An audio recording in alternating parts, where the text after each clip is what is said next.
屬於廣東人嘅白切雞。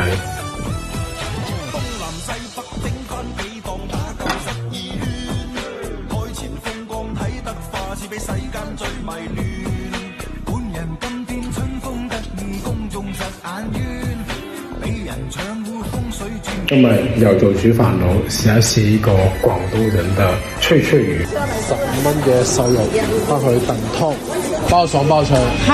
呢度脆話係包脆嘅，一唔脆就唔賣。靚仔，我唔好識等啊咪。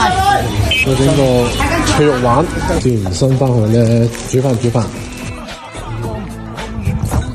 跟住再俾啲呢個海底椰棗同羊肚粉落去，雪下去。咁樣就 OK 啦，燉去2-3個鐘左右。呢個咧就係洗乾淨嘅脆肉丸，熱不熱佢落去。煎一下，煎到它焦焦的。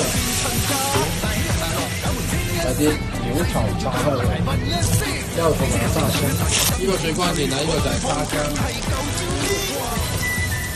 把這個脆肉丸把它放下去，再俾啲我哋嘅優質碳水。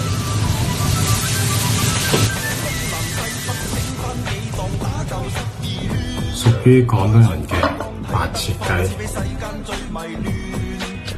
真係受得了。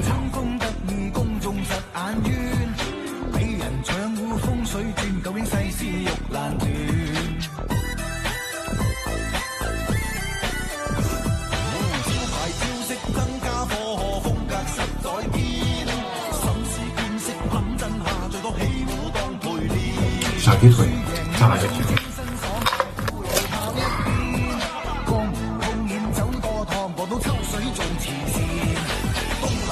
呢個魚是脆的喎，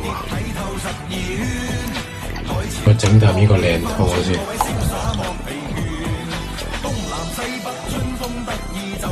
呢啖湯咧係最啱呢個秋季乾燥嘅時候飲嘅，